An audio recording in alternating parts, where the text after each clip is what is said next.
Hello friends, welcome back to my YouTube channel Ojaswi English classes. How are you all and how is study going on. Study तो आपकी बढ़िया ही चल रही होगी, अब नहीं पढ़ेंगे तो फिर कब पढ़ेंगे, है ना। तो गाइज़ आपको पता ही हम जॉन कीट्स पढ़ रहे हैं, बहुत ही रोमांटिक पोएट हैं, बहुत ही प्रोमिनेंट पोएट हैं और मेरे तो फेवरेट भी हैं। बहुत लोगों की फ़ेवरेट है, वैसे शेक्सपियर मेरे फेवरेट हैं और जॉन कीट्स। तो कुछ लोगों का ये है कि सबके अपना डिफरेंट जो है ओपिनियंस होती हैं। तो यहाँ पे जो बहुत इनकी कम लाइफ स्पेन रही है, 1905 से 1821 में इनकी डेथ हो गई थी। मात्र 26 ईयर ऑफ एज ही हैज़ पास्ड अवे। तो यहाँ पे गाइज देखना क्या है कि एक लाइक आपको करना है, तब आगे बढ़ना है, ठीक है। और शेयर का बटन दबा दीजिए, ज़्यादा वक्त नहीं लगेगा। जो भी सोशल साइट्स आप यूज़ करते हैं, फेसबुक, इंस्टा या फिर जो भी व्हाट्सअप वगैरह, सब पे एक एक शेयर कर दीजिए, है ना। तो गलत बात है अगर आप नहीं करेंगे ना, इतनी मेहनत मैं आपके लिए कर रही हूँ, एक शेयर लाइक तो बनता है ना यार। तो जो नए हैं चैनल पे वो सब्सक्राइब करके तब आगे बढ़ें, है ना, ताकि वो मेरे साथ बने रहें लास्ट तक, ठीक है। तो चलिए शुरू करते हैं टॉपिक बिना देर किए। First question is beauty is truth, truth is beauty. Which poem contains this line. ये पोएम जो लाइन है, beauty is truth, truth is beauty, ये तो आपको पता होनी चाहिए, पता भी होगी बहुत लोगों को। फेवरेट मतलब एक बहुत ही बढ़िया लाइन है, बहुत ही इंपॉर्टेंट लाइन है। तो कहाँ की है ये। The world is too much with us, ये तो इनकी है ही नहीं, वर्ड्सवर्थ की पोएम है। Ode to nightingale, ode to skylark, ode on a Grecian urn. तो किस पोएम से ये है। Truth is beauty, beauty is truth. बताइए जल्दी से, फटाफट से सोचिए, मतलब बताना तो क्या, लाइव तो मैं हूँ नहीं, तो रिकॉर्डेड क्लास है, तो जो अब बाद में शेयर भी करना है आपको अपना स्कोर कि कितना बना है, ठीक है। तो यहाँ पे जो हमारा होगा ऑप्शन डी राइट हो जाएगा गाइस, ऑप्शन डी राइट हो जाएगा। Odd on a Grecian earn जो हमारा आंसर है। तो कब आई थी ओड ऑन ग्रेसियन अर्न, इसकी बात करें तो 1819 में ये रिटन हो गई थी और 1820 में ये पब्लिश करा दी गई थी। 1820 में ये पब्लिश करा दी गई थी और 1819 में ये रिटन की गई थी, ठीक है। तो ये इसका थोड़ा सा डिटेल्स है। Which image Keats recreates in his ode on a Grecian urn is not सिल्वन।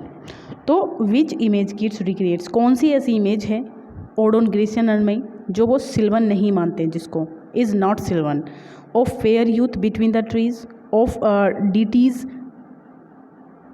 on the dales of Arcady, the pastoral pipers, the unravished bride of solitude। तो ये बताना है आपको इसमें कौन सा होगा। तो डी ऑप्शन राइट है यहाँ पे, the unravished bride of solitude that recreates in his ode on a Grecian urn is and not sylvan. Okay, तो कौन सा ऑप्शन सही होगा, डी ऑप्शन हमारा सही हो जाएगा, राइट, ठीक है। नेक्स्ट पे चलते हैं। The bold lover in ode on a Grecian urn need not grieve. मतलब जो बोल्ड लवर है, इसमें जो एक लवर है और एक बिलव्ड है, उसकी जो यहाँ पे एक पेंटिंग है इसके ऊपर, सिल्वर जो हमारा अर्न है कलश के ऊपर। तो यहाँ पे उसको जो लवर को ग्रीव मतलब दुख मनाने की ज़रूरत नहीं है। क्यों। तो he will sometime be able to kiss the beloved, कि वो समटाइम्स मतलब कभी कभार वो किस कर सकता है बिलव्ड को। He will sometime be able to enjoy bliss, his love and her beauty have become eternal, he will never got old to repent. तो कौन सी बात यहाँ पर सत्य होती है, सी ऑप्शन करेक्ट हो जाएगा। क्योंकि उसको ना ये चीज़ें नहीं हैं कि भाई कभी भी किस कैसे किस कर सकता है, वो तो हमें कभी किस कर ही नहीं सकता है। अगर पेंटिंग में कुछ बना हुआ है, किस करना चाहता है तो क्या कर सकता है, नहीं कर सकता कभी भी। तो ये भी गलत है, एन्जॉय ब्लिस भी गलत है, और he will never get old to repent भी गलत है। बल्कि यहाँ पे मतलब ये भी बात सही है वैसे, he never get old to repent, तो ये भी बात सही है। लेकिन जो बिल्कुल सच यहाँ पे बात होगी ना, वो आपकी हो जाएगी ऑप्शन सी, यानी कि his love and her beauty have become eternal, right, ठीक है guys. Which of the following is not written by John Keats, कौन सी नहीं लिखी गई इनके द्वारा। Ode to autumn, the eve of Saint Agnes, the fall of Hyperion, a dream, Adonis. तो ये तो आपको पता होगा, एडोनिस इनके द्वारा नहीं लिखी गई है, ये पीबी शेली के द्वारा लिखी गई है। और ये एक एलिजी है जो जॉन कीट्स की डेथ के ऊपर इन्होंने लिखी थी। कब लिखी थी गाइज, ये भी बता दीजिए। 1821 में लिखी थी। कब आई थी एडोनिस, 1821 में। Was it a vision or a waking dream? Fled us that music, do I wake or sleep? From which poem? कौन सी पोएम से है ये। और टू ऑटम, और टू साइकी, और टू नाइटिंगेल, और टू ड्यूटी। तो यहाँ पे ऑप्शन कौन सा सही हो जाता है आपका, और टू नाइटिंगेल यहाँ पर राइट हो जाएगा। बिकॉज जो नाइटिंगेल को पोएट बैठ के सुन रहे हैं ना वहाँ पे, तो उसकी आवाज़ इतनी मीठी है, इतनी प्यारी है, तो पोएट को लग रहा है कि क्या मैं सो जाऊँ यहीं पे बैठा बैठा, मतलब मैं जागूँ या सोऊँ। इतनी मधुर ध्वनि आ रही है कि मैं समझ ही नहीं पा रहा हूँ कि मुझे क्या करना चाहिए। ठीक है, नेक्स्ट हु, ये क्या हो गया गाइज, सॉरी गाइज, ये थोड़ा ना कभी कभार पीपीटी बनाने में गड़बड़ हो जाती है। चलिए कोई बात नहीं, मैं आपको बता दूंगी, दिख रहा है वैसे आपको जो ऑप्शंस हैं। Who describe the letter of John Keats to saying as certainly the most notable and most important ever written by an, oh sorry guys, आज एक्चुअली मैंने दूसरा ये ले लिया है, डिज़ाइन जो है ना दूसरा ले लिया है मैंने, और इसमें ये बड़ा हो गया थोड़ा, जो ये क्वेश्चन लिखा हुआ है ना ये बड़े साइज़ में हो गया, और ये जो नीचे वाला था ये थोड़े ऊपर चले गए, तो इस वजह से हो सकता है कि अगले क्वेश्चनों में भी कुछ क्वेश्चनों में ये गड़बड़ी आई। ठीक है, सॉरी गाइज, रियली सॉरी, मैं अगली बार मैं देख के करूँगी इसको। हाँ गाइज, हो सकता है 2-3 क्वेश्चनों में ये गड़बड़ी आ जाए आज, लेकिन कोई बात नहीं, मैं नेक्स्ट टाइम ना मैं इसको थोड़ा देख के करूँगी, दिक्कत वाली कोई बात नहीं है। ठीक है, किस पे थे हम? हाँ, हम थे यहाँ पे। Who describe the letter of John Keats to saying, मतलब कौन डिस्क्राइब करता है जॉन कीट्स के लेटर्स को, जिसमें ये लिखा हुआ है कि certainly the most notable and most important ever written by any English poet, Robert Browning, PB Shelley, TS Eliot या फिर लॉर्ड बायरन। तो यहाँ पे कौन है गाइज, इसका आंसर टीएस इलियट हो जाता है, राइट, टीएस इलियट यहाँ पे इसका आंसर हो जाएगा। तो टीएस इलियट की बात करते हैं। ठीक है, चलिए नेक्स्ट क्या बनता है, मिस्ड मैच, इसमें से कौन सा पेयर गलत है, जो अच्छे से मैच नहीं है। प्रोमेथियस अनबाउंड 1828 बिल्कुल सही है, इसी में हेलास 1823 बिल्कुल सही है, एडोनिस 1823, अलास्टर 1816 सही है। ये जो आपका ऑप्शन सी है एडोनिस, अभी बताया था कि 1821 में आई थी एडोनिस, ना कि 1823 में, तो यही आपका गलत हो जाएगा। Who was described poets poet of 19th century, किसको पोएट्स पोएट कहा गया है 19th सेंचुरी का, PB Shelley, John Keats, Wordsworth या फिर एस.टी. कॉलरिज। तो यहाँ पे जॉन कीट्स हम पढ़ रहे हैं, लेकिन अगर वैसे क्वेश्चन आएगा ना पेपर में तो आपको ये घुमा देगा, क्योंकि आप समझ नहीं पाएंगे, क्योंकि वर्ड्सवर्थ भी तो है ना भाई, और मतलब ये सारे के सारे राइटर A1 है। तो यहाँ पे आपको क्या बताना है, यहाँ पे आपको बताना है आंसर बी, यानी कि John Keats. John Keats ode to autumn is an example of, ode to autumn किस चीज़ का एग्जाम्पल है, क्या ये होरेशियन ऑड है, पिंडारिक ऑड है, इरेगुलर ऑड है या फिर नन, कोई सी भी नहीं है इनमें से। तो कौन सी यहाँ पे हम इसका आंसर देंगे, तो ये मेरे हिसाब से तो गाइज होरेशियन ऑड होनी चाहिए, ऑप्शन ए इज़ राइट होना चाहिए इसका। ठीक है, आपको क्या लगता है, होरेशियन ऑड ही है? चलिए कोई नहीं, कब आई थी वैसे ऑड टू ऑटम बता सकते हैं आप मुझे? ये भी 1820 में आई थी, 1890 में तो इसको जो है कंपोज कर दिया गया था, और आने की बात करें, पब्लिश की बात करें तो 1820 में पब्लिश हुई थी, राइट। हाँ, और उसी के साथ और कौन कौन सी हुई थी, लेमिया भी, ईव ऑफ सेंट एग्नेस भी, ठीक है, और ये ऑटम तो हुई ही थी। तो यहाँ पे कौन सी ऑटम की कौन सी कैटेगरी है, ए, ऑप्शन ए सही हो जाएगा, यानी कि होरेशियन ऑड। चलिए नेक्स्ट है, which of the following is a version of a tale from Boccaccio, इनमें से कौन सी जो है बकैसियो, टेल फ्रॉम बकैसियो का वर्जन है, मतलब बकैसियो की जो कहानियाँ हैं उनसे लिया गया है। On first looking into Chapman's Homer, ये जॉन कीट्स की फर्स्ट पोयम है, ये आपको याद रखना है, जॉन कीट्स की फर्स्ट पोयम है कौन सी, ये वाली जो ए ऑप्शन में है। तो इसाबेला और द पोर्ट ऑफ बासिल, इंडेमियन या फिर नन, इनमें से कोई भी नहीं। तो किसकी बात करेंगे यहाँ पर हम लोग, मेरे हिसाब से ऑप्शन बी राइट है, इसाबेला यानी कि पोर्ट ऑफ बासिल। दो नाम है इसके, याद रखना है आपको, इसाबेला को पोर्ट ऑफ बासिल भी कहा जा सकता है, तो कंफ्यूज मत हो जाइएगा अगर ये दोनों में से कोई सा भी आ जाए। तो which of the following version tale from Boccaccio, Isabella, the pot of basil, good. Which of the following periodicals brutally assailed Keats' second volume of verse published in 1818? जो कीट्स का सेकेंड वॉल्यूम आया था 1818 में publish कराया गया था, तो उसको बहुत ज़्यादा क्रिटिसाइज़ किया है किसने, बहुत बुरे तरीके से क्रिटिसाइज़ किया है किसने, तो the quarterly review, the bee, the rambler. तो एक ही व्यक्ति था जो इनके पीछे पड़ा था, और वो था ये ऑप्शन ए, यानी कि क्वार्टरली रिव्यू। ठीक है, ये जो पीरियडिकल्स था ये इनके पीछे पड़ा हुआ था बुरे तरीके से। चलिए, find the correct option about Keats. Keats के बारे में सही ऑप्शन बताना है यहाँ आपको। John Keats is romantic in his relish of sensation, his feelings, his middle age and Hellenism. He has been associated with the Cockney school of poetry. In his powerful lyric la belle dame a merci he develops tribal themes. और to autumn is not written by Keats. तो यहाँ पे correct option आपको find करना है, तो कौन सा होना चाहिए ये बताना है आपको, ठीक है। तो यहाँ पे जो ऑप्शन एक से ज़्यादा भी सही हो सकते हैं, याद रखिएगा, एक से ज़्यादा भी सही हो सकते हैं, ओके। तो कौन सा सही होगा इसमें ऑप्शन, यानी कि आपका देखिए पढ़ लेते हैं पहले, है ना, जो मैंने अभी आपको पढ़ के बताया है। तो फर्स्ट, ये फर्स्ट, हाँ ये बिल्कुल सही होगा आपका, जो फर्स्ट है गाइज ये आपका बिल्कुल सही होगा, ये राइट है। He has been associated with the Cockney school, नहीं ये गलत है, बी गलत है, ठीक है।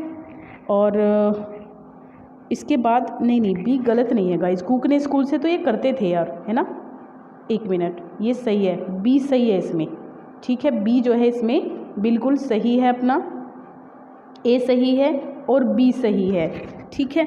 और ये जो थर्ड क्या दिया है, in his powerful lyric, in his powerful lyric la belle dames develops tribal themes, ये गलत है, ट्राइबल थीम्स इसमें नहीं है।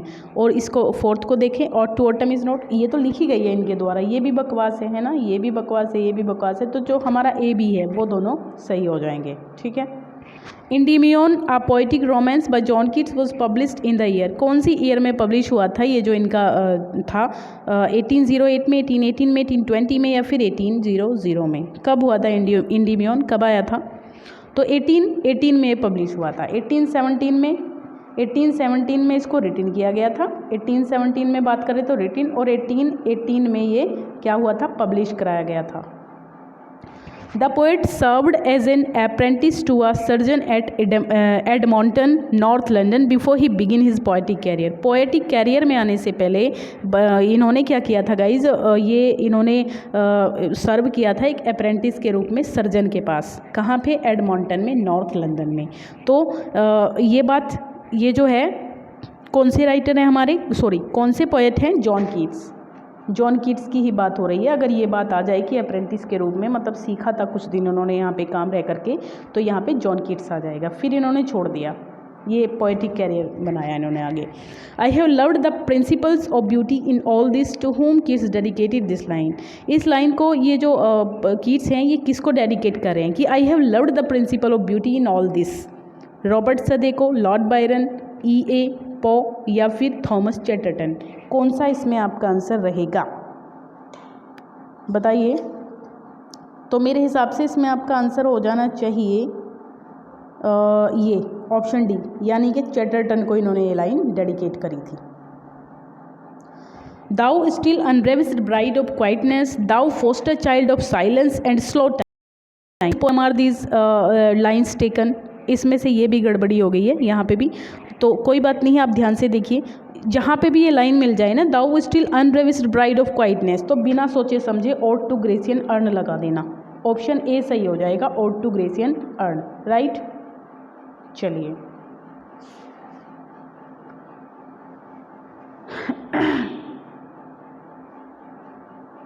सॉरी गाइस, हाँ तो क्या है ऑप्शन, ये आंसर क्वेश्चन क्या है हमारा, ode to nightingale was composed, ode to nightingale कब कंपोज करी गई थी ये बताइए आप। Ode to nightingale was composed, कब इसको कंपोज्ड किया गया था ओड टू नाइटिंगेल को, ये आ जाएगा आपका 1819, ठीक है। कौन सा ऑप्शन सही हो जाएगा, ऑप्शन बी, यानी कि 1819 आपका सही हो जाएगा। The words where are the songs, ये जो पब्लिकेशन की डेट है ना जॉन कीट्स की, इनको बहुत अच्छे से याद रखना, जरूर क्वेश्चन आता है यहाँ से। तो the words where are the songs of springs, ay where are they occur in, the words where are the songs of springs, ay where are they occur in, कौन सी ये पोएम में आता है ये line. Ode to the west wind, the seasons, और to autumn, resolution and independence, एक ही पोएम इनकी है यहाँ पर, केवल सी जो है ये इनकी है, बाकी अलग अलग राइटर्स की हैं। वेस्ट विंड पी बी शेली की है, और टू ऑटम इनकी है, रिजोल्यूशन एंड इंडिपेंडेंस वर्ड्सवर्थ की है, ठीक है। तो सी ऑप्शन सही हो जाएगा। The words where are the springs तो ये आपका ऑड टू ऑटम में है, ठीक है। चलिए, कब आई थी ऑड टू ऑटम? मैंने बताया था आपको 1820 में पब्लिश कराई गई थी। तो in Keats poetic career most productive years, इनका मोस्ट प्रोडक्टिव ईयर क्या है जब बहुत ज़्यादा इनको पॉपुलैरिटी मिली, तो वो ईयर आपको बताना है। 1816, 1870, ये 2 कर दिया, सॉरी गाइज, बी ऑप्शन में 2 नहीं 1 होगा, 1817, ठीक है। 1890, तो कौन सा आपका आंसर होगा? डी ऑप्शन से हो जाएगा, यानी कि 1819 में इन्होंने बहुत ज़्यादा जो 5 इनकी फेमस जो ओड हैं वो 1819 में ही हैं, तो इसके वजह से इनको कहा गया है, ठीक है। चलिए,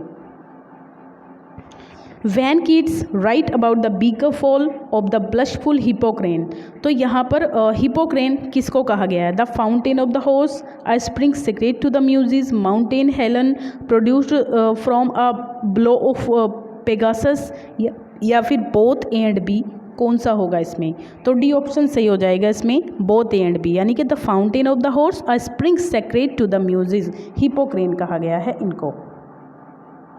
तो यहाँ पे मैंने मार्क कर दिया, सॉरी मार्क किया हमने ये बी ऑप्शन, ठीक है।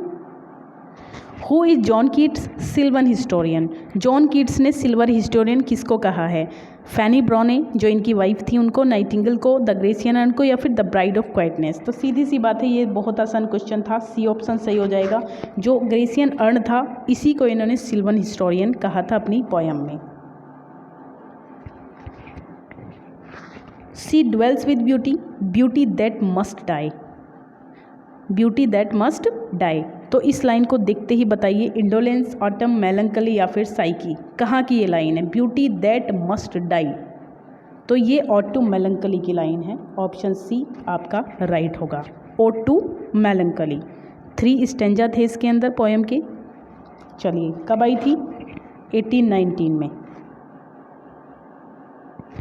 The very word like a bell to toll me back from thee to self, तो बर्ड होगा यहाँ पर, इमॉर्टल होगा, फॉरलॉर्न, ये फॉरलॉर्न है, 1 सेकेंड, ये फॉरलॉर्न है गाइज, ये मिसप्रिंट हो रखा है, तो फॉरलॉर्न या फिर फैंसी, तो फॉरलॉर्न ही इसका आंसर है, she option is right here, तो फॉरलॉर्न इसका आंसर हो जाएगा यहाँ पर, ठीक है। चलिए, और है किसकी ये लाइन ये भी बता दीजिए साथ के साथ। तो ये ऑड टू नाइटिंगेल की है जो 1819 में आई थी, ऑड टू मेलंकली 1819 में आई थी, ठीक है। चलिए, विच of the following kids uses the Spenserian stanza, यहाँ पे जो स्पेंसरियन स्टेंजा की बात होती है तो कौन सी पोयम में वो यूज़ करते हैं? John Keats. लास्ट क्वेश्चन है आज का, एंडेमियन में, द फॉल ऑफ हाइपेरियन में, और लाइक शेयर कर दीजिए वीडियो को ख़त्म होने से पहले, राइट, प्लीज़ रिक्वेस्ट समझना, इसको धमकी नहीं है, ओके गाइस। तो Endymion, the fall of Hyperion, the eve of Saint Agnes या फिर लेमिया, कहाँ पर उन्होंने यूज़ किया है स्पेंसरियन स्टेंजा को? तो सी ऑप्शन सही हो जाएगा, the eve of Saint Agnes में, the eve of Saint Agnes में। तो गाइज़ ये थे हमारे आज के टॉप 25 क्वेश्चन, आई होप आपको पसंद आए होंगे, अच्छे लगे होंगे। तो नेक्स्ट वीडियो में जल्दी ही मुलाकात होगी, अगर अच्छी बची रही तो मिलती हूँ आपसे, ठीक है, कल। Okay, bye bye, take care.